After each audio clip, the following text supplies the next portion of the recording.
My name is W. Clement Stone. As General Manager of the Napoleon Hill Associates, it is my privilege to introduce you to Napoleon Hill. How do you do? I'm very happy to have this personal visit with you. Won't you be seated, please? And now, may I request that you forget all your problems and just relax while I bring you the master key with which you may unlock the door to any opportunity that your mind can conceive. The master key consists of 17 principles, the first of which is definiteness of purpose. Right here at the beginning of our visit, I'm going to make you a promise.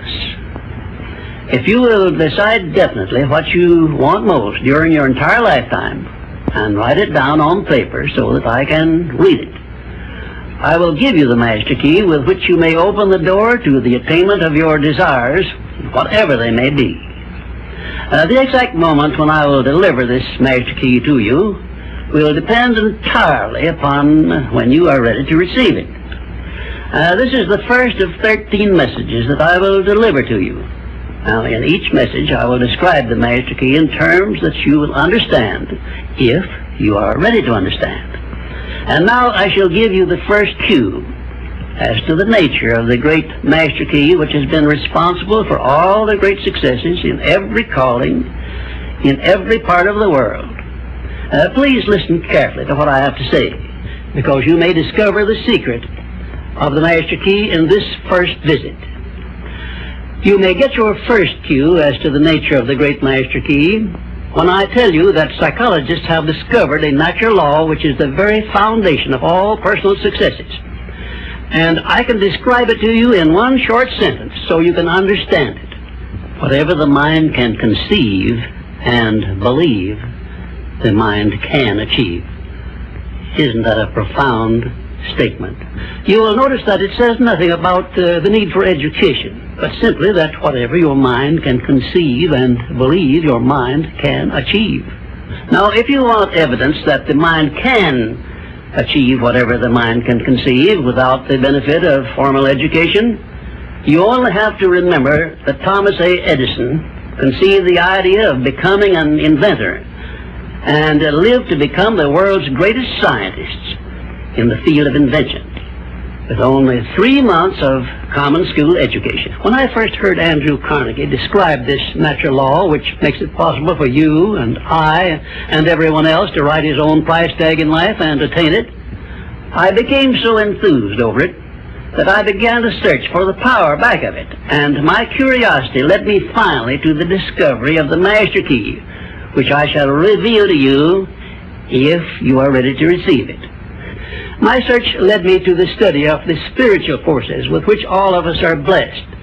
And it was in this field that I came upon a clue which has enabled me to help millions of people to find their earthly destinies.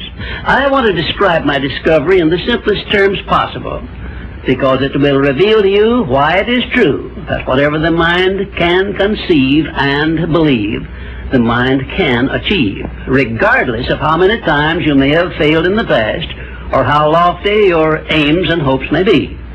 I caught my first fleeting glimpse of the profound law which provides the means by which we may choose our own purpose in life and attain it, while I was being coached by Andrew Carnegie during the organization of the Science of Success philosophy.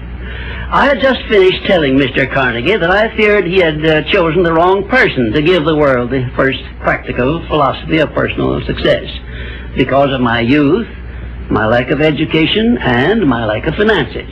Well, at this point, Mr. Carnegie delivered a lecture that I shall never forget, because it changed my entire life and paved the way for my helping to change the lives of millions of people, some of them not yet born.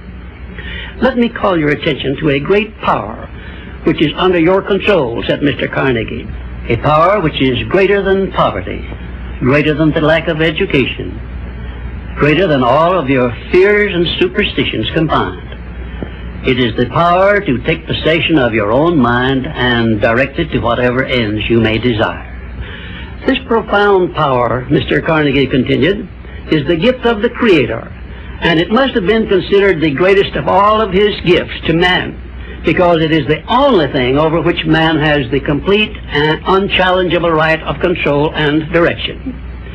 When you speak of your poverty and lack of education, Mr. Carnegie explained, you are simply directing your mind power to attract these undesirable circumstances, because it is true that whatever your mind feeds upon, your mind attracts to you.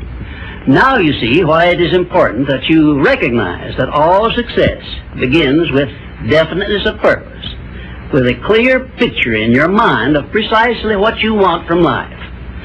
Then Mr. Carnegie continued his speech with a description of a great universal truth which made such an impact upon my mind that I began then and there to give myself a new outlook on life, and set up for myself a goal so far above my previous achievements that it shocked my friends and relatives when they heard about it. Everyone, said Mr. Carnegie, comes to the earth plane blessed with the privilege of controlling his mind power and directing it to whatever ends he may choose. But, he continued, everyone brings over with him at birth the equivalent of 2 sealed envelopes, one of which is